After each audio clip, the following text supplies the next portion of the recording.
Hello দর্শক বন্ধুরা, ভাঙড় নিউজ টেকনোলজি ইউটিউব চ্যানেলে ও ফেসবুক পেজে আপনাদের সকল দর্শক বিন্দুদেরকে জানাই আন্তরিক শুভেচ্ছা ও ভালোবাসা।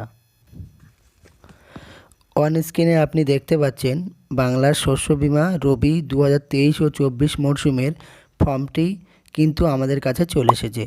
আজকের এই ভিডিওটির মাধ্যমে আলোচনা করব কিভাবে এই ফর্মটি সম্পূর্ণ কিভাবে ফিল আপ করবেন এবং বাংলা শস্য বীমা রবি এর সাথে কি কি ডকুমেন্ট লাগবে এবং এই ফর্মটি কোথায় আপনি জমা করবেন এবং এই ফর্মটি আপনি কোথায় পাবেন, ফর্মটি কোথায় জমা দেবেন, বিস্তারিত জানতে ভিডিওটি প্রথম থেকে শেষ পর্যন্ত দেখতে থাকুন।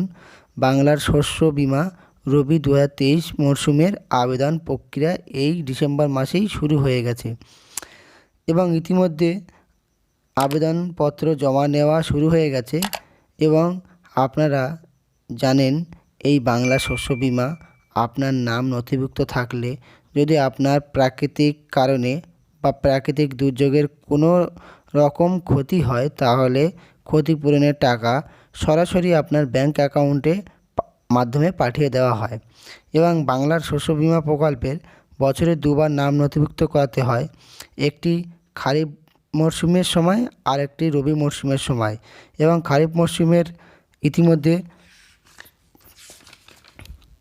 আবেদন শেষ হয়ে গেছে।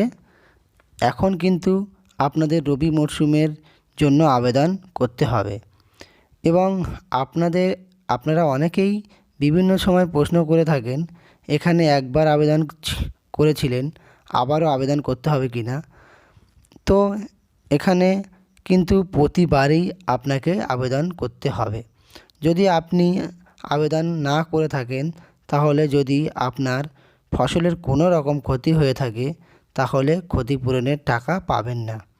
কয়েক মাস আগে যে আবেদনটি করেছিলেন সেটা কিন্তু খারিফ মরশুমের জন্য এবং এখন যেটি আবেদন করবেন সেটি রবি মরশুমের জন্য। তো রবি সিজনের বাংলা শস্য বীমা প্রকল্পের ফর্ম ফিল আপ কীভাবে করবেন তার স্টেপ বাই স্টেপ প্রসেস, এর সঙ্গে কী কী ডকুমেন্ট বা কাগজপত্র লাগবে, সঠিক পদ্ধতিতে কীভাবে ফর্মটি ফিল আপ করবেন তার A to Z তথ্য আপনারা জানতে পারবেন আজকের ভিডিওটির মাধ্যমে। আর অবশ্যই এই বাংলার শস্য বীমা ফর্মটি আপনারা জমা করবেন, না করলে আপনার ফসলের যদি কোনো রকম ক্ষতি হয়ে থাকে তাহলে কোনো রকম টাকা পাবেন না। তাই বেশি বেশি করে বন্ধুদের মাঝে শেয়ার করুন এবং সকল বন্ধুদের উপকৃত করতে সাহায্য করুন। তো চলুন শুরু করা যাক আজকের ভিডিওটি। প্রথমে আপনি দেখতে থাকুন বাংলার শস্য বীমা বিএসবি রবি 2023 মরশুমের 2023 ও 24 মরশুমের ফর্ম ফিল আপ। এখানে প্রথমে দেখুন এখানে ক্রমিক নাম্বার লেখা আছে, এখানে আপনার কিছু করতে হবে না। তার নিচে দেখুন মধ্যাহ্নস্থানকারী বিবরণ, এখানেও আপনাকে কিছু করতে হবে না।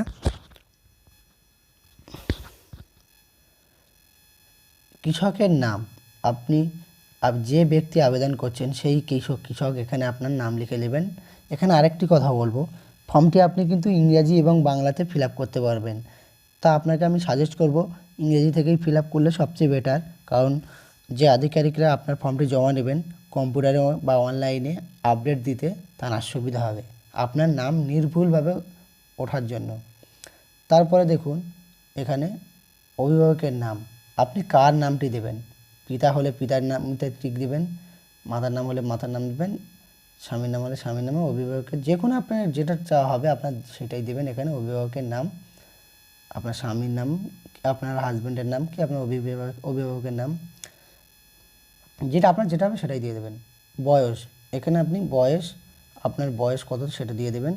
লিঙ্গর এখানে আপনি স্ত্রী, মহিলা না পুরুষ, হলে পুরুষের নিচে টিক চিহ্ন দেবেন বা স্ত্রী হলে স্ত্রীর উপরে টিক দেবেন, অন্যান্য হলে অন্যান্য দিয়ে দেবেন। ভোটার আইডি কার্ড এপিক নম্বর আবশ্যিক, আপনাকে এখানে ভোটার কার্ড নম্বর আপনাকে অবশ্যই দিতে হবে, আপনার যেটি হবে ভোটার কার্ড নম্বর এখানে দিয়ে দেবেন। জাতি তপশিলি উপজাতি বা তপশিলি উপজাতি আপনার যেটি হবে, ওবিসি আপনার যেটি হবে আপনি এখানে তার নিচে টিক দেবেন। তপশিলি এসসি এসটি যেটা হবেন আপনি সেটা দিয়ে দেবেন। মোবাইল নম্বর, আপনার মোবাইল নম্বর যেটি হবে এখানে দিয়ে দেবেন। আধার নম্বর আবশ্যিক, আপনার আধার কার্ড নম্বর কিন্তু এখানে অবশ্যই দিতে হবে। আধার কার্ড এবং ভোটার কার্ড আপনাকে দিতেই হবে। তারপরে আপনাকে বসবাসের ঠিকানা, আপনার গ্রামের নাম এখানে দিয়ে দেবেন। পঞ্চায়েতের নাম, আপনার পঞ্চায়েতের নাম এখানে দিয়ে দেবেন। ব্লকের নাম এখানে দিয়ে দেবেন। জেলার নাম এখানে দিয়ে দেবেন। কেসিসি আছে, হ্যাঁ না, কেসিসি মানে আপনার কিষাণ ক্রেডিট কার্ড আছে কি না, যদি থাকে হ্যাঁ দেবেন, না থাকলে না দেবেন। কৃষক বন্ধুর আইডি, এখানে কৃষক বন্ধুর আইডি নাম্বার আপনাকে দিয়ে দেবেন। যদি মানে যেটা আপনার ওই কৃষক বন্ধু সার্চ করলে যেখানে আপনার KBID বলে একটা আইডি থাকে, ওই নাম্বারটা এখানে দিয়ে দেবেন। যদি জানা থাকে দিয়ে দেবেন, না জানা থাকলে না দিলেও অসুবিধা নেই। বিমার জন্য প্রস্তাবিত ফসল এবং জমির বিবরণ, আপনি অধিবেশনের ফসলের নাম, আপনার এখানে ফসলের নাম দিয়ে দেবেন। আপনার যে ফসলটি হবে এখানে ফসলের নাম দিয়ে দেন। ফসলটির যে ব্লকের অধীনে আছে সেই ব্লকটা দিয়ে দেবেন। গ্রাম পঞ্চায়েত দিয়ে দেবেন। মৌজার নাম ও জেএল নম্বর, এখানে আপনার যে ফসলটির যেখানে মৌজা আছে, যে মৌজা এবং জেএল নাম্বার দুটো এখানে দিয়ে দেবেন। খতিয়ান নাম্বার এখানে দিয়ে দেবেন। দাগ নম্বর, এখানে দাগ নম্বরটি আপনি ছোট ছোট করে, আপনার একের অধিক দাগ নম্বর হলে কমা দিয়ে এখানে দাগ নম্বরটি দিয়ে দেবেন। বিমার জন্য প্রস্তাবিত একর, আপনার এখানে কত শতক না একর যেটি হবে, মোট আপনার দাগ নম্বর সিলেক্ট করে আপনার যতটি হবে মোট করে এখানে লিখে দেবেন। চাষি নিজস্ব জমি, ভাগ চাষি না আপনি ভাড়াটিয়া চাষি, আপনার যদি নিজস্ব হন তাহলে নিজস্ব দেবেন, ভাড়াটিয়া হলে ভাড়াটিয়া দিয়ে দেবেন, বা আপনার যদি ভাগ চাষি হন ভাগ চাষি এখানে দিয়ে দেবেন। আপনার যেটা হবে সেটাই দিয়ে দেবেন। ফসলের সম্ভবত রোপণের তারিখ, আপনি একটা তারিখ দিয়ে দেবেন, যদি না জানা থাকে তাহলে একটু জেনে দিয়ে দেবেন, না দিলেও অসুবিধা নেই। এবার আপনার যদি একের অধিক মৌজায় জমি থাকে, ফসলের জমি থাকে, সেখানে আপনি আপনাকে প্রথম লাইনে যেভাবে দেখালাম পরপর সেইভাবেই দিয়ে দেবেন। এইভাবে পরপর দিয়ে দেবেন আপনি। কৃষকের ব্যাংকের বিবরণ ও ব্যাংকের অ্যাকাউন্ট, কৃষকের নাম, ব্যাংকের পাসবই অনুযায়ী এখানে কৃষকের নাম দিয়ে দেবেন। কৃষকের ব্যাংকের অ্যাকাউন্ট নাম ইন্ডিয়ান ব্যাংক কি IDBI ব্যাংক এবং কি আপনার ইন্ডিয়ান ওভারসিজ ব্যাংক, আপনার যে ব্যাংকটি হবে আপনি এখানে দিয়ে দেবেন। ব্রাঞ্চের নাম দিয়ে দেবেন এখানে। অ্যাকাউন্ট নম্বরটি সম্পূর্ণ ভালোভাবে লিখে দেবেন। IFSC কোডটি এখানে দিয়ে দেবেন। অ্যাকাউন্টের ধরুন আপনার অ্যাকাউন্ট কি সেভিং অ্যাকাউন্ট না কারেন্ট অ্যাকাউন্ট, এখানে আপনি দিয়ে দেবেন। পরেরটি দেখুন, কোনো প্রিমিয়াম নগদে নেওয়া হবে না, বাণিজ্যিক ফসল আলু ও আখ শর্ত সাপেক্ষে। আপনাকে এখানে বলা হচ্ছে কোনো প্রিমিয়াম নগদে নেওয়া হবে না, অর্থাৎ কোনো প্রিমিয়ামের টাকা হাতে হাতে দিতে হবে না। এখানে বলা হচ্ছে বাণিজ্যিক ফসল আলু ও আখ শর্ত সাপেক্ষে, শুধুমাত্র আলু ও আখের জন্য আপনাকে একটা পার্সেন্টেজ হিসাবে টাকা দিতে হবে, সেটাও কিন্তু আপনাকে হাতে হাতে দিতে হবে না। এবং বাকি যে ফসলগুলি রয়েছে সেগুলি আপনি সম্পূর্ণ বিনামূল্যে আপনার এই বিমাটি করতে পারবেন, বা প্রিমিয়ামের কিন্তু 1 টাকাও আপনাকে দিতে হবে না। এই টাকাটি সরকার দিয়ে দেয়, এই প্রিমিয়ামের টাকাটি। তারপরে আপনি দেখতে থাকুন প্রাপ্তি স্বীকার, এখানে আপনাকে এই কাগজটি আপনার যে ব্লক কৃষি দপ্তর অফিস থেকে জমা নেবে সেখান থেকে এটা কিন্তু আপনাকে ছিঁড়ে দিয়ে দেয়। এখানে আপনার কাজ ক্রমিক নম্বর আপনাকে লিখতে হবে না, এটা লিখতেই হয় না, কিন্তু অনেকে আধিকারিকরা লিখতে চায় না, সেই জন্য আপনাকে বলবো লিখে রাখতে। আপনি এখানে শ্রী বা শ্রীমতী এখানে আপনার নাম দিয়ে দেবেন। পিতা, স্বামী, অভিভাবক আপনার যেটি হবে সেখানে আপনি এখানে নাম দিয়ে দেবেন। যিনি আপনার গ্রাম পঞ্চায়েতের নাম এখানে দিয়ে দেবেন। ব্লকের নাম দিয়ে দেবেন এখানে। জেলার নাম এখানে দিয়ে দেবেন। তার নিকট হইতে আপনি কত তারিখে এই ফর্মটি জমা দিচ্ছেন সেই তারিখটা দিয়ে দেবেন। আপনার যে ফসলটি হবে, যে ফসলটা আপনার যার জন্য আপনি বিমা করছেন সেই ফসলটির নাম দিয়ে দেবেন, এবং এখানে আপনার জমির পরিমাণটা এখানে দিয়ে দেবেন।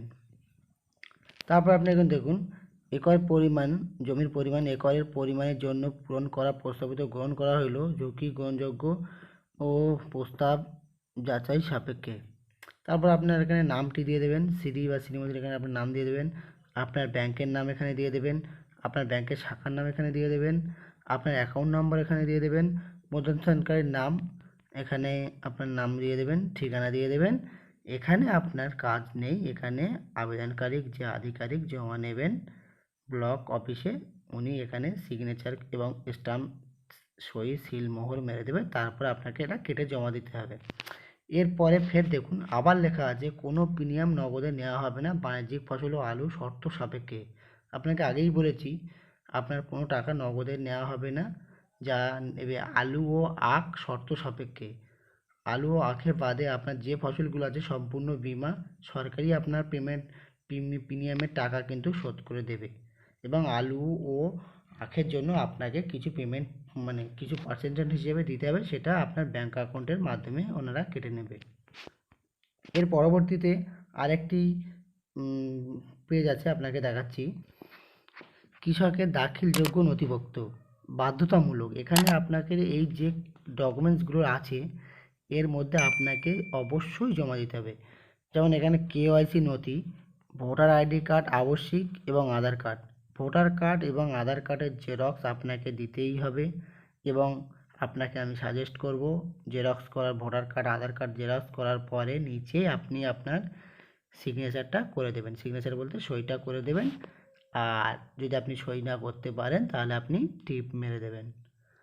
এরপরে পাসবইয়ের কপি সমেত ব্যাঙ্ক অ্যাকাউন্ট নম্বর, আপনার পাসবইয়ের ব্যাঙ্কের অ্যাকাউন্টের প্রথম পাতার জেরক্স, এবং তার নিচে আপনি পারলে সিগনেচার করে দেবেন, এবং যেন আপনার অ্যাকাউন্ট নাম্বারটি সম্পূর্ণ ভালোভাবে বোঝা যায় সেই জন্য। 3 নম্বর আপনার দেখুন খতিয়ান পর্চা সম্পর্কিত পাট্টা দালিল এর নকল নিজস্ব জমির ক্ষেত্রে ভাগসাসি বা নিজের জমির জন্য কিনলে চাষের আধিকারিক পঞ্চায়েত সব নির্দিষ্ট ফর্মে পঞ্চায়েত প্রধান কৃতজ্ঞ প্রদত্ত দিতে হবে। আপনি যদি আপনার নিজের জমি হয় তাহলে আপনি আপনার রেকর্ডের পর্চা দিয়ে দেবেন, রেকর্ডটা দিয়ে দেবেন, দলিল আপনার যদি দলিল থাকে দলিল দিয়ে দেবেন, বা পর্চা বা রেকর্ডের দলিল দিয়ে দেবেন। আপনি যদি ভাগ চাষি হয়ে থাকেন তাহলে আপনার পঞ্চায়েত থেকে নির্দিষ্ট একটা সার্টিফিকেট দেয়, সেটা এর সঙ্গে জমা দেবেন। আর আপনার যদি নিজস্ব জমি হয়ে থাকে তাহলে তো কোনো কথাই নেই, আপনার দলিল বা রেকর্ডের কাগজটি আপনি দিয়ে দেবেন এর সঙ্গে। আর 4 নম্বর যাতে কৃষি অধিকারক সংশ্লিষ্ট ব্লক প্রতিনিধি অথবা ভূমি সংস্কার উদ্ধার প্রমাণপত্র দপ্তরের রাজস্ব আধিকারিক পরিদর্শক দ্বারা প্রদত্ত ফসলের রোপণের শংসাপত্র রোপণ করেছেন বা করেছেন। এটা আপনার কিছুই দিতে হবে না। আপনার তাহলে কি লাগবে? ভোটার কার্ড আধার কার্ড অবশ্যই, ব্যাংকের অ্যাকাউন্ট, এর সঙ্গে আপনার জমির পর্চা বা রেকর্ডের দলিল চাও একটা আপনাকে এর সঙ্গে দিতেই হবে। তার নিচে দেখুন আমি এই ঘোষণা করছি, বিবরণ পড়েছি এবং বুঝেছি, আপনাকে বোঝানো হয়েছে। আমি উপরে বর্ণিত ফসলগুলি এবং অনুষ্ঠিত এলাকার জন্য বর্তমান মরশুমের জন্য কোথাও অন্য কোনো ব্যাংক এজেন্ট সমবায়তে কোনো শস্য বীমা করেনি। আমি এই যোজনার বিধি মেনে চলব এবং সংক্রান্ত কোনো নির্দেশ জারি হলে তাও মনে রাখব। কোনো পরিবর্তনের ক্ষেত্রে বীমা সংস্থা নির্ধারণ সময়সীমার মধ্যে জানাতে বাধ্য থাকব। এখানে আপনার সাক্ষী, আপনি যদি কোনো সাক্ষী দিতে চান তাহলে এখানে তানার দিয়ে সিগনেচার করে নেবেন, এবং আপনার এখানে কৃষকটি জমা দেবেন আবেদন করছেন তার নাম তিনি সিগনেচার করে দেবেন, এবং যদি সিগনেচার না করতে পারে তার টিপসই এখানে দিয়ে দেবেন। তাহলে আপনার কাজ শেষ। সমস্ত কিছু ফর্মটি ফিল আপ হয়ে গেলে আপনি এর সঙ্গে ডকুমেন্টসগুলো যুক্ত করে আপনি আপনার ব্লক অফিসে কৃষি দপ্তর অফিসে গিয়ে জমা করবেন। এখন কথা হচ্ছে আপনি এই ফর্মটি কোথায় পাবেন? আপনি শস্য বীমা ফর্মটি আপনার ব্লক কৃষি দপ্তর অফিস থেকে পেয়ে যাবেন। সম্পূর্ণ ভিডিওটি দেখার জন্য আপনাকে অসংখ্য ধন্যবাদ। ভিডিওটি ভালো লাগলে অবশ্যই একটি লাইক করবেন ও কমেন্ট করবেন, ও বন্ধুদের কাছে বেশি শেয়ার করবেন, যাতে এই গুরুত্বপূর্ণ আলোচনার বিষয়টি সকল দর্শকবৃন্দরা জানতে পারে। তো বন্ধুরা, ভিডিওটি প্রথম থেকে শেষ পর্যন্ত দেখার জন্য অসংখ্য ধন্যবাদ। ভিডিওটি ভালো লাগলে অবশ্যই একটি লাইক করবেন, কমেন্ট করবেন ও বন্ধুদের কাছে বেশি শেয়ার করবেন, যাতে এই গুরুত্বপূর্ণ আলোচনার বিষয়টি সকল দর্শকবৃন্দরা জানতে পারে। যে সকল বন্ধুরা ইউটিউব চ্যানেল থেকে দেখছেন তারা ইউটিউব চ্যানেলটি সাবস্ক্রাইব করবেন, এবং যে সকল বন্ধুরা ফেসবুক পেজ থেকে দেখছেন তারা ফেসবুক পেজটি ফলো করতে ভুলবেন না।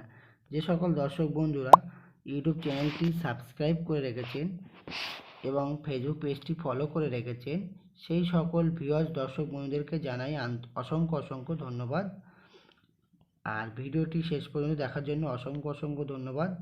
আর ভিডিওটির শেষে বরাবর আমি যে কথাটি বলবো, আপনারা সুস্থ থাকুন, ভালো থাকুন, ভাঙড় নিউজ টেকনোলজি চ্যানেলের সঙ্গে সব সময়ে যুক্ত থাকুন।